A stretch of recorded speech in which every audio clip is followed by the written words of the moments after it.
बोलो जयकारा बोल मेरे श्री गुरु महाराज की जय। सौभाग्यशाली गुरुमुखों, संत महात्माओं का संसार में आने का प्रयोजन परमार्थ व परोपकार के लिए हुआ करता है। वे जीवों को मोह माया की दल दल से निकाल कर भक्ति वह प्रेम का अमृत पिलाते हैं। सांसारिक जीवों की दुखद अवस्था देखकर उन्हें करुणा हो आती है। काम, क्रोध, लोभ, मोह, अहंकार, मन वह माया जिन्होंने इस जीव को आत्मिक धन से वंचित कर दिया होता है, जिससे मनुष्य चिंता, कल्पना वह अशांति से घिरा हुआ है, दुखी हो जाता है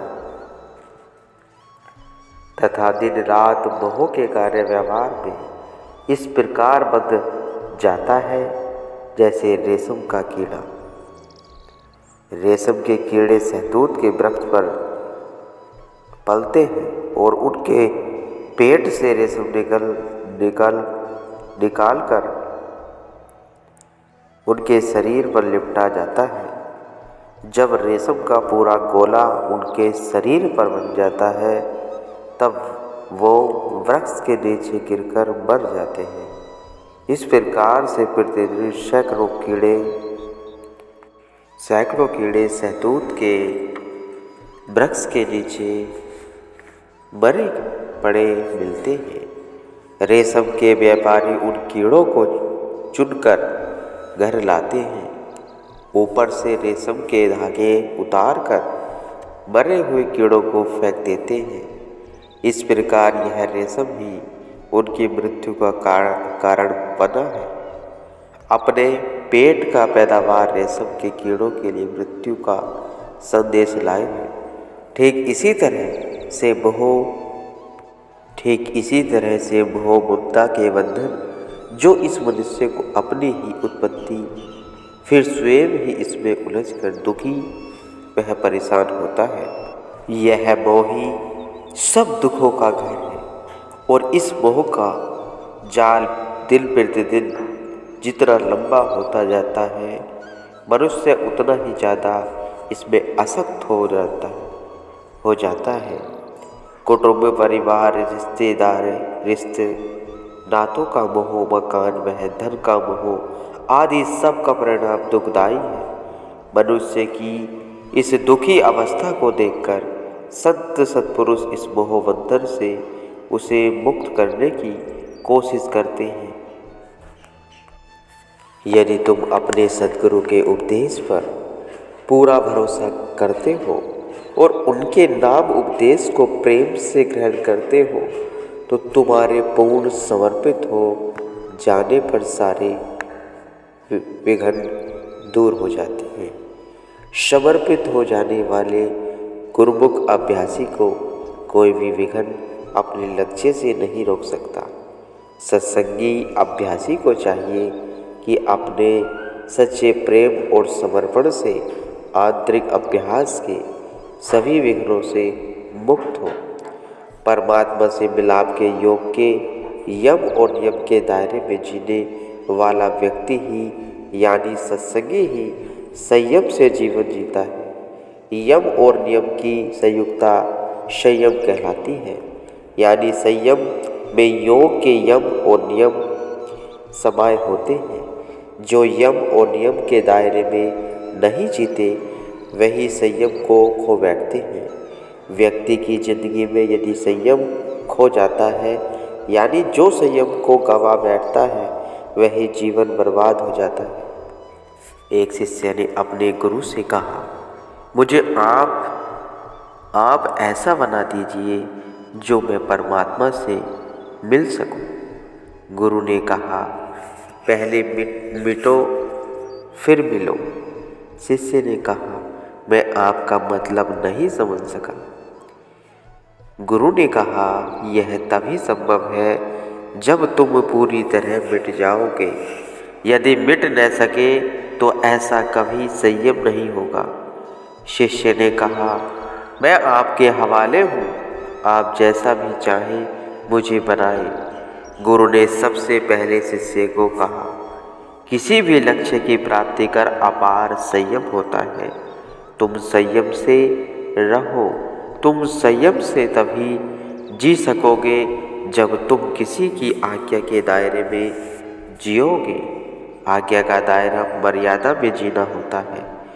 स्वच्छंद जीवन जीने वाला व्यक्ति अपने स्वयं को तो नष्ट कर ही डालता है, वह अपने सगे संबंधी आश्रितों को भी नष्ट कर जाते हैं।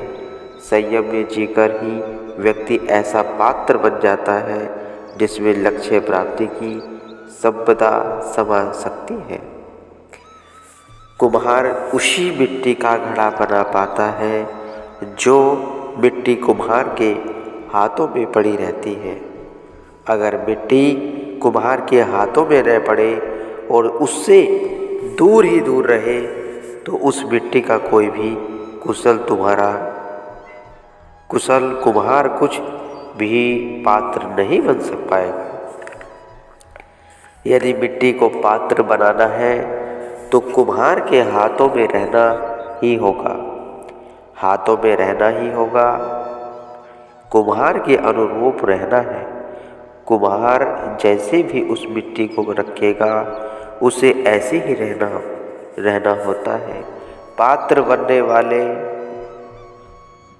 बनने वाली मिट्टी को सबसे पहले कुम्हार के फावड़े की चोटों को सहना होता है। उसे कुम्हार के अनुकूल कटना और छटना होता है। फिर उसे कुम्हार के गधे की पीठ पर पंगु बनाकर लदना होता है। कुम्हार उसे जहाँ चाहे तहाँ ले जाए। मिट्टी की अपनी जीवन यात्रा की दिशा कुम्हार की दिशा होती है। वह जिस दिशा को चली जाए। कुम्हार के घर जाकर मिट्टी गधे की पीठ पर से नीचे गिरा दी जाती है। फिर मिट्टी पर कुम्हार के डंडे पड़ते हैं। मिट्टी में जो कुछ भी अहंकार का मोटापन होता है वह डंडों से पीट कर छोटा कर दिया जाता है। मिट्टी को छोटे छोटे टुकड़ों में कर देने के बाद भी कुम्हार उस मिट्टी में पानी डालकर उसे गलाता है। उसके रेशों को एक करने के लिए मिट्टी को अपने पैरों से खोदता है, इधर से उधर रौंदता है। मिट्टी की चिकनी लवदी बनने के बाद कुम्हार उसका पीछा नहीं छोड़ता, उसे चाक पर चढ़ाता है। चाक के मध्य में जमा कर चाक को इतना तेज घुमाता है कि मिट्टी चक्कर काटते काटते अपना तमाम होश खो बैठती है। उसे अपना बीता हुआ समय और स्थान तक का भी पता नहीं रहता। दिशा तक याद नहीं रहती। मिट्टी बिल्कुल बेसुधी हो जाती है। फिर कुम्हार उसके छोटे छोटे पात्र बनाता है, दिए बनाता है, शकोरे बनाता है। फिर उन्हें हवा धूप में रख देता है। जब कुम्हार मिट्टी का बड़ा पात्र यानी घड़ा बनाता है तो उस लवदी बनी हुई मिट्टी को कुम्हार की हथिया की चोट भी सहनी पड़ती है। मिट्टी को दायरे में रखने के लिए उसे भीतर से अपने हाथ का सहारा भी देता रहता है और बाहर से हथिया की चोट भी लगाता रहता है। बड़ी सावधानी बरतने के बाद घड़ा बना पाता है। घड़े को हवा और धूप में खूब सुखाता है ताकि उसमें नमी न रह जाए। मिट्टी का घड़ा बन जाने के बाद भी काम पूरा नहीं हो जाता। अभी उसे आग के आवा में तपना बाकी होता है। आवा की आग तपने से पहले घड़े को पूरी तरह मिट्टी दौब कर ढक दिया जाता है ताकि आग का धुआं भी उससे बचकर न निकल जाए और उसके तपने के दौरे को कोई देख न सके।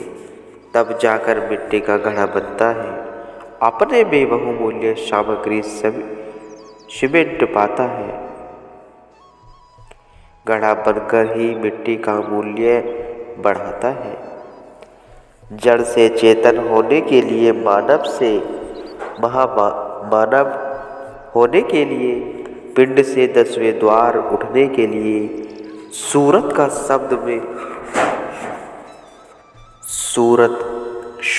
शब्द में ले होना, इससे कम का सौदा नहीं है। यदि मिट्टी की तरह खुदने, पीटने, लदने, गलने, परिक्रमा वह तपने की हिम्मत नहीं है तो लक्ष्य निकट नहीं होता।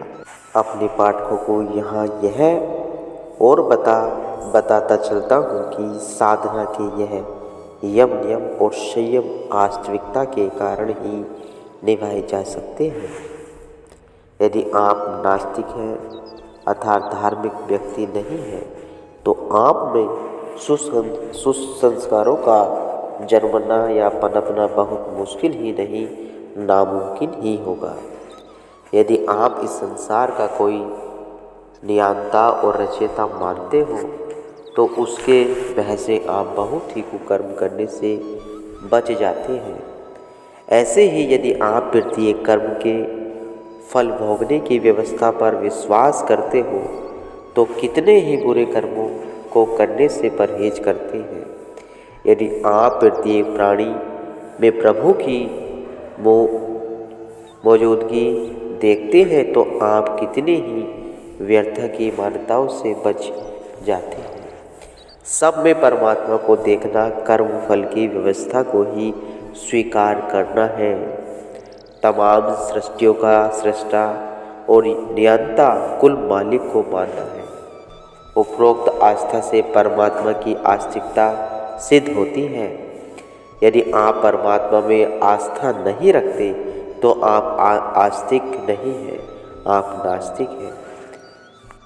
नास्तिक व्यक्ति न अपने पाप पुण्य पर ध्यान देगा, न शुभ अशुभ कर्म पर ध्यान देगा, न वह स्वर्ग नरक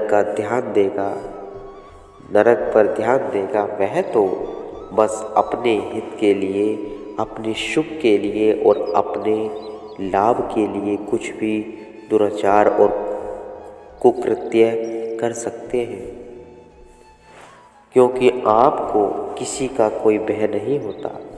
जिन परिवारों और समाजों को सुसंस्कारवान रहना है और अपने जीवन को सुखी व शांति से जीना है तो आपको सुसंस्कारों का आधार आस्तिकता को अपनाना है। तुम्हारी आस्तिकता ही तुम में सुसंस्कारों को पैदा करेगी। सुसंस्कार ही तुम्हें संयम से जीने का अवसर देंगे। स्वयं में और अपने परिवार तथा समाज में सुसंस्कार पैदा करने के लिए आप आस्तिक रहें।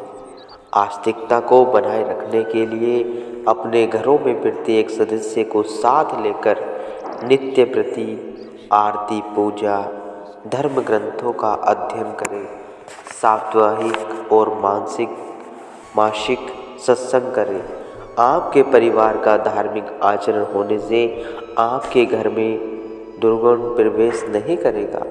कर्म फल की मान्यता के कारण कोई सदस्य कुमार्ग पर नहीं चलेगा।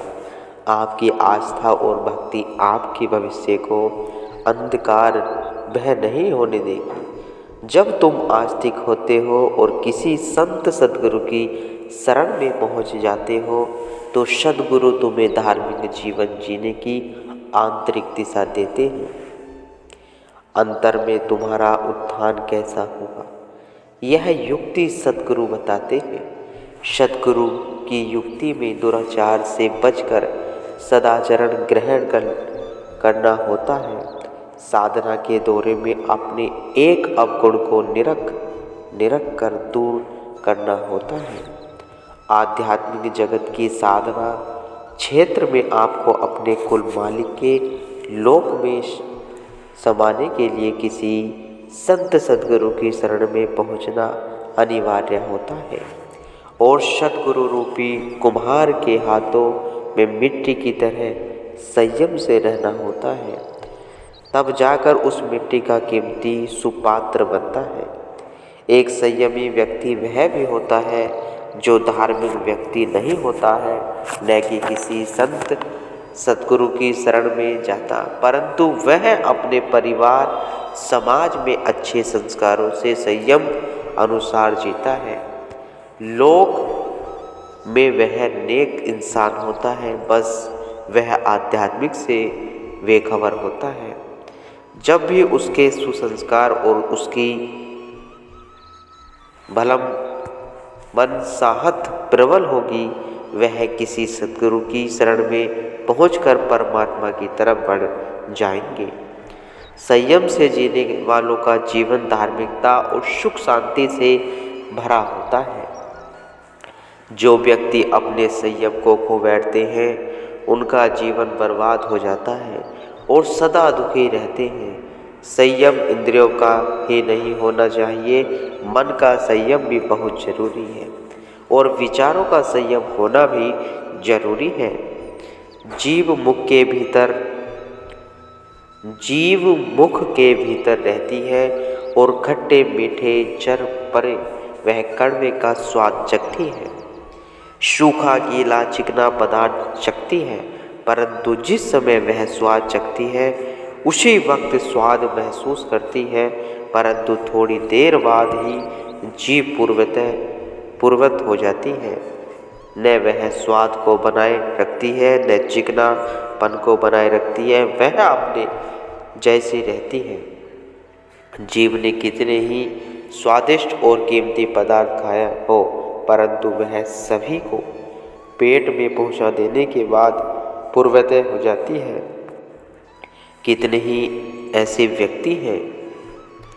व्यक्ति ऐसे हैं जो जीव के स्वाद का अपना संयम खोकर तरह तरह के स्वादों का अनाम सनाम आहार करते रहते हैं। वह जीव के स्वाद की पूर्ति के लिए अनाम सनाम तो खाते ही हैं, बल्कि अनाम सनाम खाने के पदार्थों को पूर्ति के लिए अनाम शनाम भाग दौड़ भी करते हैं। भाग दौड़ में पीछे न रह जाए, इसलिए अपने से आगे वाले को पटकनी देने की भी सोचते रहते, फिर उन पदार्थों की पूर्ति के लिए गलत कार्य भी कर बैठते हैं। अनाम शनाम आहार करने बाद वह रोगी भी होते रहते हैं। इसलिए जीव का संयम खो जाने पर कई हानि हो जाती है। स्वास्थ्य और स्वच्छ जीवन जीने के लिए संयमती और सादा भोजन करना ही बेहतर होता है। जीव का संयम खो जाना या अन्य प्रकार का संयम खो जाना व्यक्ति के जीवन को बर्बाद कर देता है। एक आदमी का जीवन बर्बाद हो जाए तो कोई ज़्यादा घाटा नहीं होता। ज़्यादा घाटा तो जब होता है जब वह बर्बाद हुआ व्यक्ति अनेकों जिंदगियां बर्बाद कर देता है। पीछे भी क्लाइव का जिक्र कर चुका हूँ। यहाँ हिटलर के जीवन के इतिहास के पन्नों को उलटकर देखते हैं तो उसने स्वयं के बर्बाद होने से पहले अनेक जिंदगियों को बर्बाद कर दिया और उन्हें मौत के घाट उतार दिया। जब कोई क्रूर और हिंसक व्यक्ति नर योनि में किसी माता के गर्भ में जन्म लेता है तो वह माता पिता भी उस व्यक्ति के आचरण से दुखी चिंतित रहते हैं। कितने ही माता पिता को अपनी संतान की दुराचारी हो जाने के कारण सजा और दंड भोगने पड़ते हैं। अपनी संतान के दुराचरण के कारण माता पिता बर्बाद तो हो ही जाते हैं, उनका बुढ़ापा भी खराब हो जाता है। एडोल्फ हिटलर का जन्म 20 अप्रैल 1800 को ऑस्ट्रेलिया के एक गांव में हुआ था। कहते हैं कि हिटलर की मां क्लारा हिटलर के जन्म से पहले गर्भपात करने का मन बना चुकी थी, परंतु वह गर्भपात न कर सकी। यदि वह उस गुण का गर्भपात कर चुकी होती तो लाखों व्यक्तियों की अकाल मृत्यु नहीं होती और वह अपनी पूरी जिंदगी जी जाती। जन्म होने के बाद हिटलर का मन पढ़ने लिखने में नहीं था। वह पेंटिंग में अपना हाथ आजमाना चाहता था, परंतु कामयाब नहीं हुआ और उसने राजनीति की ओर कदम बढ़ा दिया। एक बार ब्रिटिश सैनिकों ने एक घायल जर्मन सैनिक की जान बख्शी थी। वह जर्मन सैनिक हिटलर ही था। हिटलर को द्वितीय विश्व युद्ध का सबसे ज़्यादा जिम्मेदार माना जाता था। वह जर्मन की पराजय का कारण यहूदियों को ही मानता था, इसलिए उसने होलोकॉस्ट के कारण 6 लाख यहूदियों की मौत के घाट उतारा। वह यहूदियों को चुन चुन मारता था। हिटलर ने राष्ट्रीय समाजवादी कामगार पार्टी बनाई, जिसे राय नाजी पार्टी के नाम से जाना जाता है। तो कहने का यही तात्पर्य है कि गुरुमुखों, अपने श्री गुरु महाराज जी का दिया हुआ जो नाम है उसका नाम का जाप करो, दिन रात सिमरन करो गुरुमुखों।